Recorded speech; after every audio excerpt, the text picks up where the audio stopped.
Hi, my name is Kayla Spencer, and today I will be talking about various topics in the book community. Ever since I met you, all you talk about is yourself, your clothes, your boyfriends, whatever superficial shit you think is so fucking important. Sorry, I'm no longer interested. This video is very random. It's all over the place. This video has no set boundaries. I'll be talking about book Instagram, book YouTube, book talk, fairy loot, owl crate, just anything to do with the books and the book community. These are my thoughts and my opinions. I have no factual evidence. If you don't like what I say, I really don't care. Let's get into it. First thing I want to talk about is problematics. So if you don't know, if you're not on Book Talk, girl, get on Book Talk. So here's the thing. Books are problematic. And I don't care what type of genre, what type of author, what type of, if you're reading NA, YA, UA, 2A, I don't care what you're reading. Any book you read is going to be problematic. Like The Warrior Cats, which is a book series for children, is problematic. Now, I'm not saying that it's okay to be problematic. I'm just saying every book you read, there's going to be something wrong with it. Now, I have never read a book with full blatant racism in it. So I just want to talk about that today. One author that's really problematic is Sarah J. Maas. I don't think she's problematic, but a lot of people think she is. And the reason because first thing, it's the whole, like, a lot of people are mad because, like, oh my God, like all her characters have trauma. That's the basis of the books.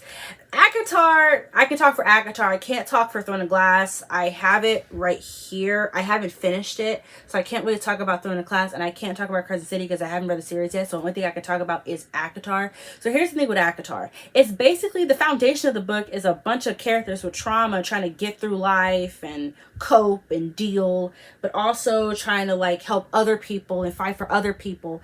And that's kind of the basis of the books. But a lot of people complain that her books, and they're too traumatic and it's just too much. This is my problem.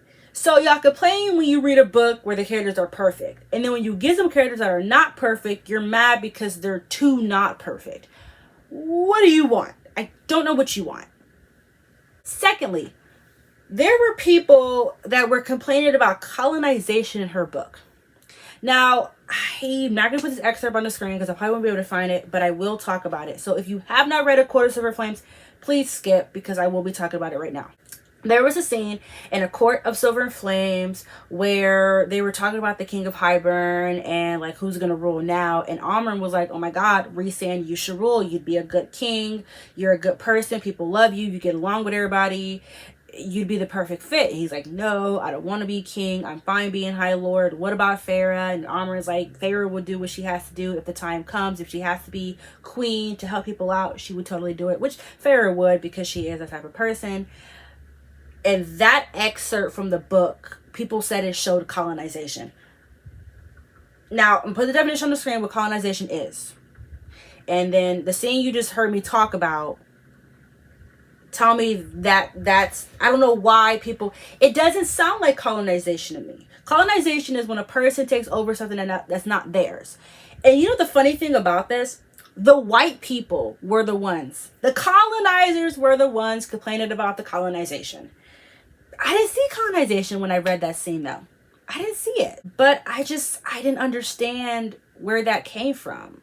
I was like, where is it? At this point, I think, you know how some people are like the pick-me people? There are some pick-me people on Book Talk who I feel say like, oh, I don't like this author so they can be different. But I mean, I don't know. I've read all the ACOTAR books that are out right now, even the new one. And I didn't see anything wrong with it. I didn't read anything. Oh, and somebody, I don't know, maybe this was in the exclusive edition, but I saw months ago, somebody said there was an excerpt in one of the ACOTAR books where Rhysand says if Farah wasn't with Tamlin, he would have R-worded her, like he would have R-worded her right then and there. I saw somebody say that. Somebody was like, oh, it's in the ACOTAR book. I don't know which ACOTAR book it's in. I've not read this scene. Now, It might be in the exclusive edition of A Court of Silver Flames. That might be where it is. I don't have the exclusive edition with me now. It's at my mom's house. I bought it signed and I had it shipped to the house.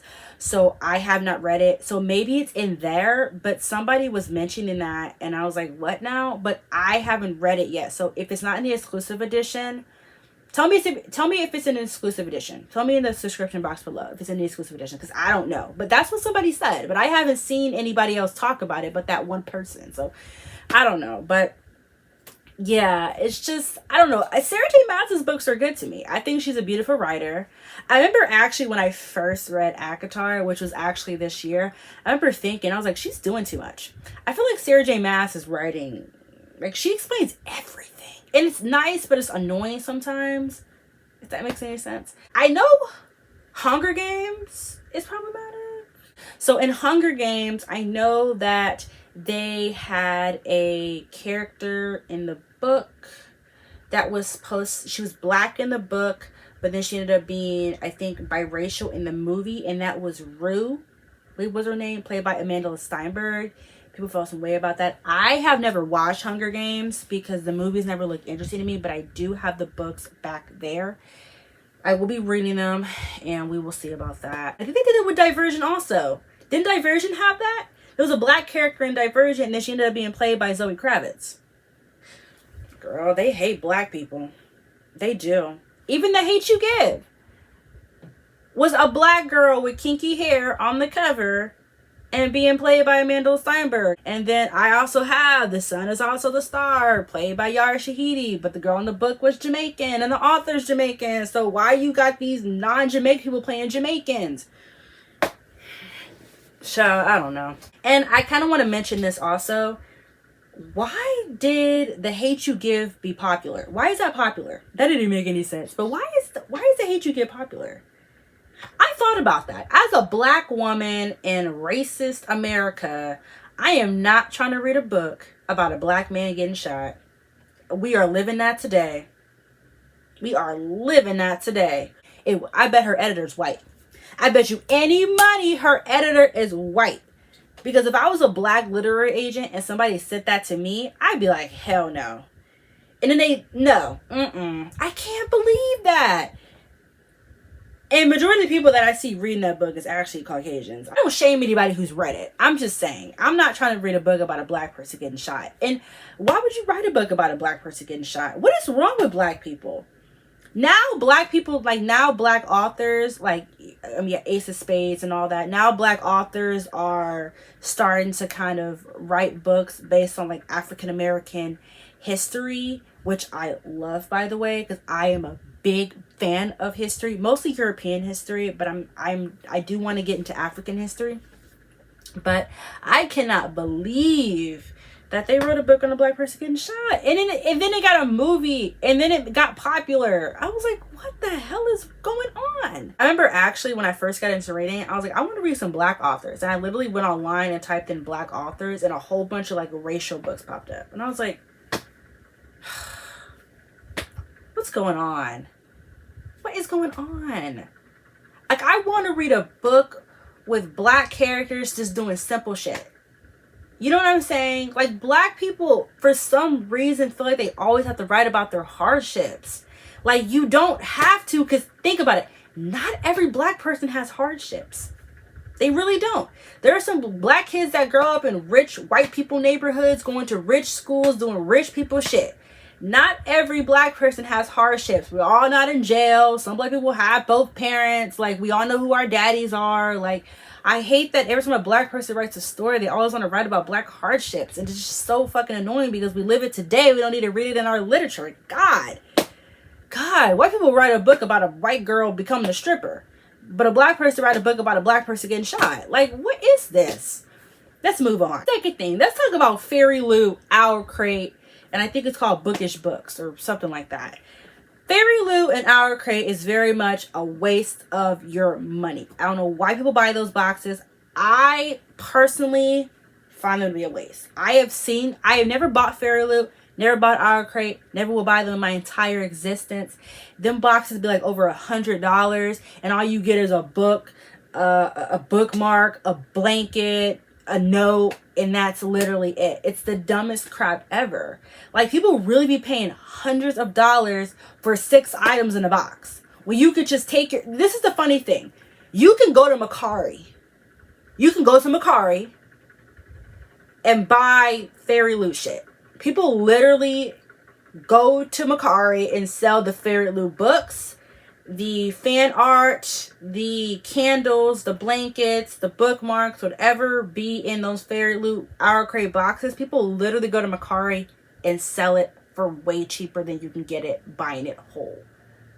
The only thing that's beneficial to the box is the book. And usually when you get Fairy Loot or Our Crate, the book is usually signed, or it has sprayed edges, or it's a exclusive Dutch jacket. That's the only thing that I would want from the box. Think how much it costs for them to make this stuff. Not a lot of money, right? I think it costs like, what, $5 or 10 cents to make an iPhone? And they're selling it for how much? $1,000? It's literally insane. It's just, Fairy Loot and Our Crate is just for big YouTubers and big Instagrammers to brag. That's literally it. For them to pose like this and say, look what I got. And have them even pay for it, which they're lucky for, by the way. But it's just for them to pose with it. And then you never see the box again. But I do understand if you're a really big fan of the book series, I get it. But some people just get boxes to get boxes. But if you... like me, maybe if you want a Fairy Loot book or an Our Crate book, but you don't want to pay for the whole box, go to Mercari. People sell them all the time. Right now, people are selling Birds of Prey by Ariana Gray signed Fairy Loot book for like as low as $15. People are also selling, I'll put some pictures on the screen of other Fairy Loot books people are selling right now for cheap rather than buying the whole entire box. But honestly, it's a waste of money. Let's move on. Third thing, buying multiple books.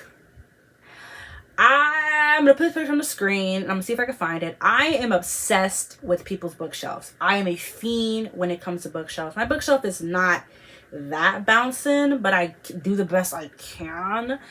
I'll be going off to, I got the University of Houston. I'm an online college, but I'm transferring. And I'll be living on the campus in a loft. And I want to have bookshelves in my room. So I've been trying to like find designs and stuff that I wanted to do.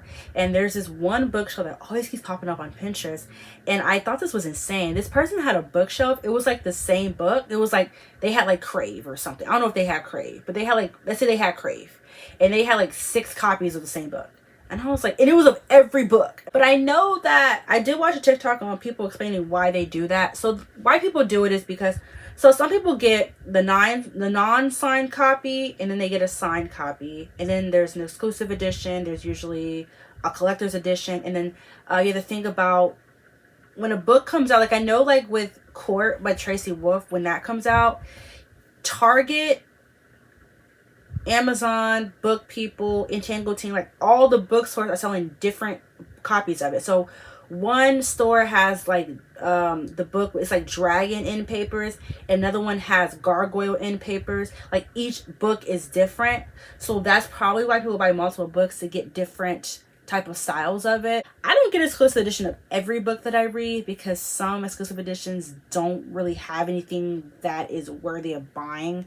But this Court of Silver and Flames is the regular book. But I did, like I said, end up buying the exclusive edition signed. It's at my mom's house. I will be getting that next week. And I do want to do a video talking about Silver and Flames, but I don't want to do it now until I read the exclusive edition, because there's an Azrael chapter and a Pharaoh Resand chapter in there. And I want to read it before I talk about it. And then some people say they'll buy a copy like they don't touch, and then a signed, a non-signed, a copy they write in and sticky note, and then another copy that they give to friends. Nobody's borrowing my books because I pay good money for my books, and these are all hardcovers. So, you know, hardcovers be some coin, but some of these I got thrifted. But I don't like my Harry Potter UKs were pretty pricey. If you bought UK first editions, you know they round up. They're a good $40-$60 each. They're pricey, so I don't want to have to give my books to people because people don't be appreciated sometimes. People don't appreciate books. Let's move on to another topic. Now, I know everybody's talked about book talk, how book talk's overrated and some stuff's not worth reading. Let me just tell you something. I'm the type of reader, I have two different moods when I finish a book. There are some books that I read that are just okay. It wasn't bad, but it wasn't the greatest thing I ever read, but it was good. So for instance, oh my God, where is it? I read this book a couple months ago and I loved it. It's a beautiful book. It's a sci-fi romance. It's about a girl named, oh my God, what's her name? Something weird. Leo. Her name is Leo, and her job is like basically her parents want her to get, her father wants her to get married so they can like get money, and she doesn't want to. She wants to sell her invention. And then her fiance, who she was engaged to, but she's not into coming back, and yada yada. But it's okay. It isn't the best thing I've ever read. It isn't the worst thing I've ever read. It's a simple book. So I don't like when people go on book talk and every single book they read, like, oh my God, it's the best thing ever. And it just be regular. Like literally. Like I wouldn't be on book talk like, oh my God, you guys, you got to read this. Because I don't really remember it that much. I read it back in May. I don't really remember this. I read 20 books since then. I don't really remember this. But I like it. And it was good. But I feel like don't recommend books unless you really like, oh man, this is the crack. You know what I'm saying? Because there just be too many book recommendations. And some of these books just be like, meh. They just be meh. Don't go on book talk and recommend a book that's meh. This book better be hitting. Like you would kill somebody if this book didn't exist. Like you would, like, you know what I'm saying? Don't be recommending books that are regular, child. Another thing with book talk recommendations. If you see a book that has been recommended 1,000,000 times, you don't need to jump on the bandwagon. Please don't jump on the bandwagon. We know about Crave. We know about ACOTAR. We know about Mortal Instruments, Shadowhunters, whatever it's called. We know about Throne of Glass. We know about Roundbreaker, Six of Crows, and the Dads. We know. We know why the crawdads sing. I don't, but maybe you do. Stop recommending books we've already seen before. I'm tired of seeing recommendations of books that I've seen 1,000,000 times. If we haven't read it now, we ain't reading it ever. Just stop. Stop. You look dumb. Like, how many times y'all won't recommend ACOTAR? You can only recommend ACOTAR so many times. It gets to the point where I just want to pull my twist out of my head. And a lot of book YouTubers, a lot of book talkers are very uncreative. I've seen the same book talk be done 1,000,000,000 times. What's the video with the, it's like when somebody asks you what you're reading and you're like, no, what? No, thank you. I've seen about 12 people do that. Stop. If you see somebody do it, you don't need to do it. That's just my opinion. All these books out here and all the creative crap y'all can do and y'all just do the same TikToks. Jesus. And there are some people that I see that are really popular on book talk and I don't understand why. Maybe it's because I think some people just be pretty. Are you pretty or are you funny? That's the question.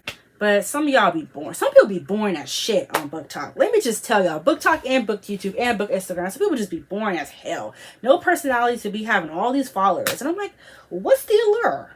What's the allure? Because I don't know what the allure is. Now, Calvin Books, that man's entertaining. I will tell you that. Let's move on. Let's talk about book YouTube. One thing I don't like about book YouTube, here I am on book YouTube, these thumbnails. I don't know. I don't put myself in a thumbnail because I feel like I'm fat and blobby in it. It just doesn't look right to me. I've never tried it, but I don't want to try it. I like to just make my own thumbnails. I don't like these thumbnails. Everybody makes the same thumbnails. They're all holding like 30 books in their hand like this. Or they make a face. I can't stand it. Or people make like the aesthetic. Like, you know, people like the words like this or like stars and shit. I don't know. I don't like that. I mean, I watch those videos, But I was thinking, I was like, why are all these thumbnails looking alike? Every single book YouTube thumbnail looks the same. And it's just very uncreative to me. I'm like I don't try to do all, like when I make my thumbnails, I make the aesthetic of the book, not really the aesthetic of an aesthetic, if that makes any sense. But I don't know. I really don't like that. Where do black people at? Let's talk about lack of color in books. And not just black people. We're talking Asians. We're talking Indians. We're talking Polynesians. We're talking Samoan. We're talking Hawaiian. We're talking anybody who ain't Caucasian. Now, I've never read Harry Potter. I know they're on my shelf. I just bought them months ago.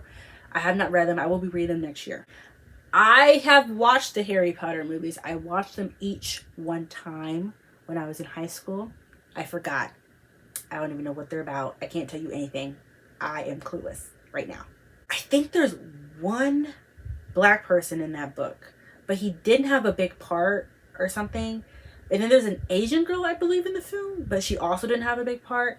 Basically, Harry Potter consists of all white people. So my question is, this is to white people. Why do white people write books and only put white people in it? Because if it's a whole, like, I don't want to be culturally insensitive, that's ignorant. Because you can just go to a black author and be like, hey, does this look right? There's black authors, black literary agents, black publishers, black publishing houses. You could simply like, hey guys, is this, or you can go to your Instagram, like, hey guys, is this racist? Does this look right to you guys? Asking black people only. Like, I'm gonna tell you this, I have never read anything from Cassandra Clare. I know they're on my shelf. I'm buying the book in illogical order. Where's City of Ash? Where's City of Glass? I'm getting it. Trust me. I haven't bought it yet, but I will be getting it. Never read Mortal Instruments or Infernal Devices or Dark Shadow or whatever it's called. There's 50 million books in this series. Dude, let me just tell you this. So yesterday I was watching Emma Maya Reed's video and she was talking about her January to April wrap-ups. I'm late. She was talking about Chain of Iron, which I've heard of and I heard it's really good. And she was like, this book is about the other, like, I guess their children. And then she was talking about that, but then she added on about how there will be another book called Chain of Thorns. And I was like, Chain of Thorns? There's like 80,000 books in the Shadowhunter series. She's been writing this series since like 2007. I'm like, child, you've been writing this book since I've been in elementary and I'm about to be a junior in college. I was like, Chain of Thorns? Somebody get a chain and wrap it around my neck. Why are there so many? I mean, I'm sure it's a phenomenal series. I hear good things about it. But why are there so many books? I can't. My bank account is finna drain. My bank account is finna drain. Why are there so many books? But I can bet you any money, there ain't no black people in them books. And let me tell you why. Or minorities. Because every book cover I've seen has been a white girl or a white man. So I can bet you right now, there ain't a single minority in all 50 million books in the Shadowhunter series. Bet you any money. But why is that? Crave has black people in it and Asian. No, not Crescendo. I think that V's black. When I read Hush Hush, I've only read Hush Hush and Crescendo. I haven't read Silence of Finale. By the way, I just want to say this. If you don't know, Hush Hush has a graphic novel, and I ended up buying it on Alpris for $8, and turns out it's signed. I just wanted to add that in. That was so out of place, but I just wanted to add that in because it was kind of cool to me. But back to what I was saying, I imagine V to be black. She gives me very much black girl. I don't know why. I know she's white in the book, but I don't know. When I read it, I imagine her as being black. She just gives me black girl vibes. You literally have to read a black book by a black author to read about some black characters. Like, don't expect to read a white person series and get some black people, because you're not gonna get that. You're not gonna get that. You're not gonna get that. You're not gonna get that. Okay? Well, after. It has black people in it. One. How do you write a whole book series with over, and think about it. And I want anybody to say, well, maybe they didn't think about it. Child, ignorant. authors go through draft after draft after draft after draft of their book. So they're reading that book 80 million times before it ever goes to press. So they have time to go back and add a little color, and they don't. And it's aggravating. I don't want to hear any author talking about no representation if you ain't writing no minority characters. And just because you have one black person in your book don't mean you woke, honey.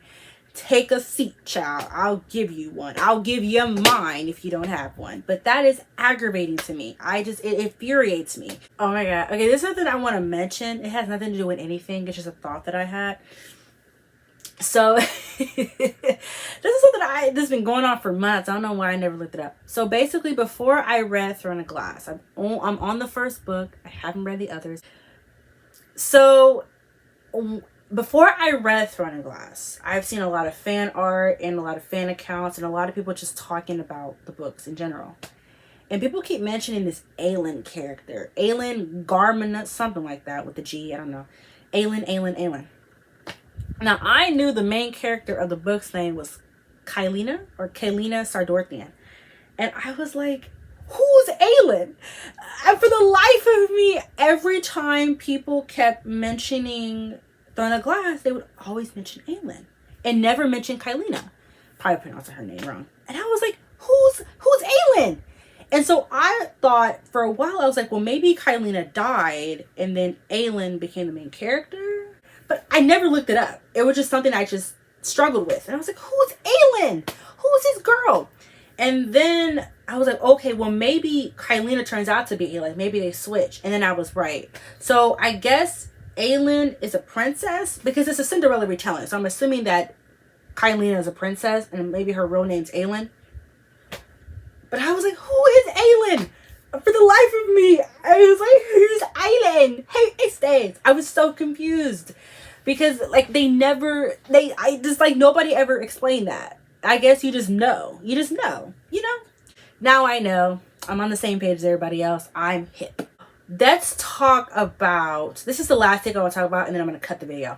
Let's talk about books that will be TV shows. So One of Us is Lying, which I have right there. Haven't read it yet. It's becoming a TV show. I can't talk about that because I don't know anything about it. Crave will be movies probably in 5 years. Universal Studios bought the rights to that. And then Mortal Instruments had a movie that failed, but they have a show. I don't think it's called Shadowhunters. Yeah. And then Akatar is getting a TV show. We don't know when that's coming out.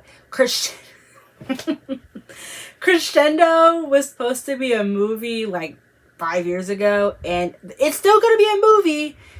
It's just due to COVID, another excuse. It's been slow, but that will still be a movie though. I looked up on that. Now, the most notorious I want to talk about is Vampire Academy by Rochelle Mead. If you don't know, that show is going to be a TV show. It's coming out next year. Julia Plec, the woman who directed Vampire Diaries, will be directing Vampire Academy. Now I'm hitting because I read the whole entire Vampire Academy book series this year, and honey, it was hidden like candy. I think it took me 3 months to read that whole entire series. I read it on and off, but that series was amazing. Let me tell you that. Now let's talk about the cast, child. I'll put the cast on the screen. The white girls are mad. The girls are mad because they're like, where's the color? Where's the Caucasian-ness? Let me tell you this. I was shocked, actually. So I've been following this since they announced it was going to be a show. And I don't know why, but I follow Vampire Academy like news on Twitter. And I didn't see when they put the cast up. So I saw the cast like 2 weeks after it came out. And I was like, child, what?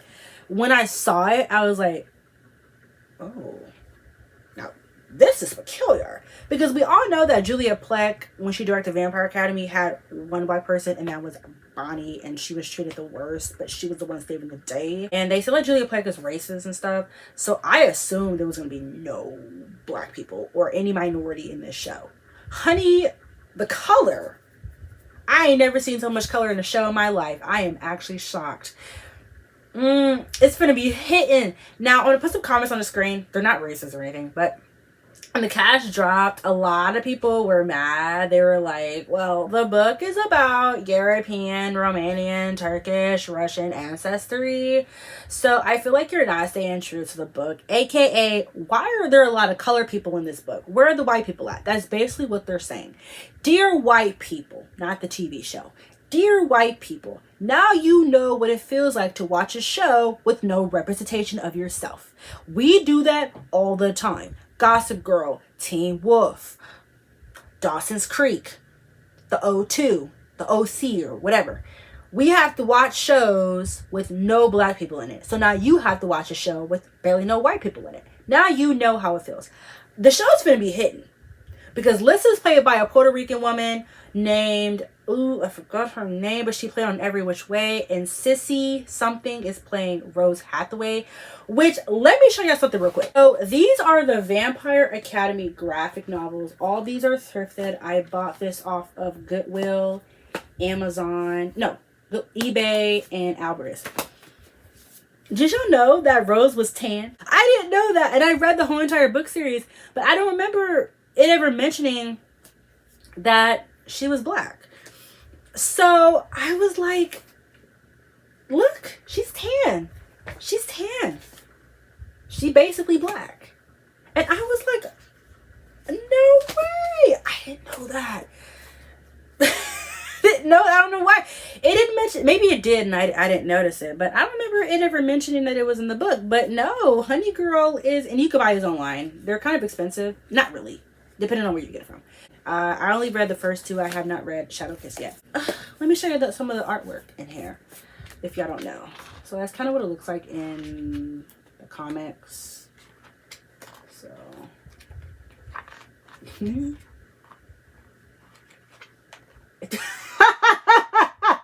y'all know what this scene is if you've read the books. Yeah.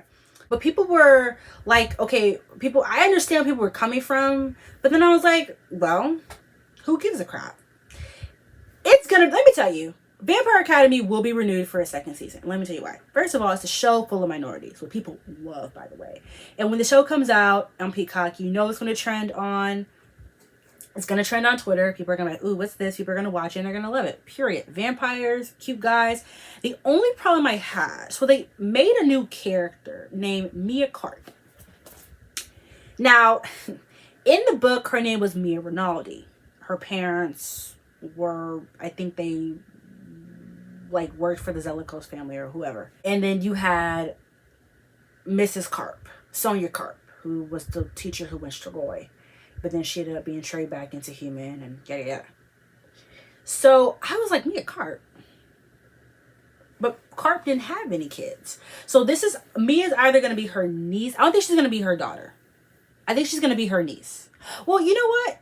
She may be her daughter, but I think she's going to be her niece. So people were like, what the hell is going on here? But you know what? I think Julia Clegg did really... I read the first 4 Vampire Diary books, and the show is way better than the books. I'm just going to tell you that right now. And Julia Clegg did a really good job of rearranging that around. But there's nothing really to change in Vampire Academy. It's perfect the way it is. But whatever she does, I'm kind of excited to see. But I was like, okay, they better do something good with this, because I'm just saying.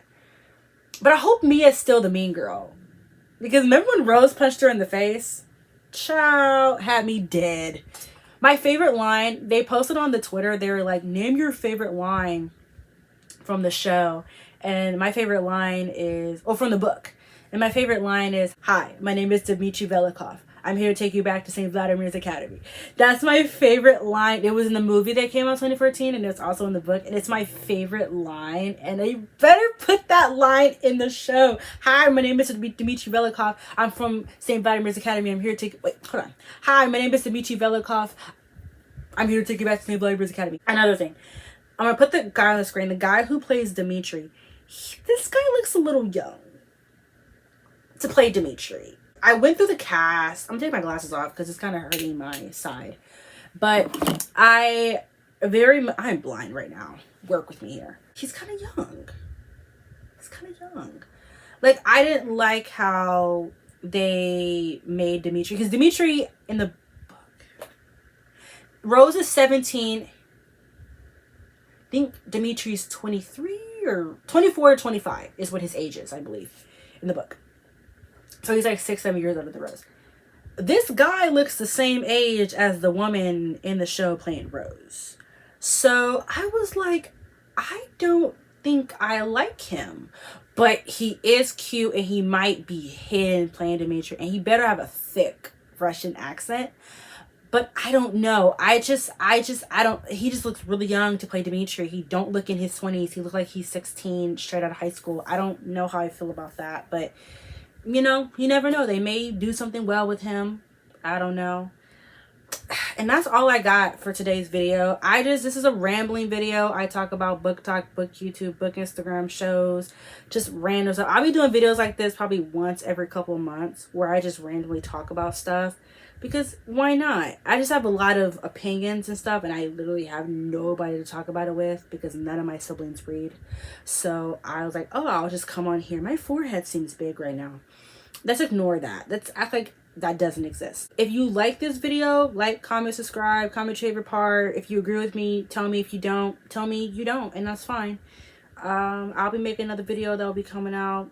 I don't know when. I really don't. I really don't know when. I will see you guys later. Deuces. Ever since I met you, all you talk about is yourself, your clothes, your boyfriends, whatever superficial shit you think is so fucking important.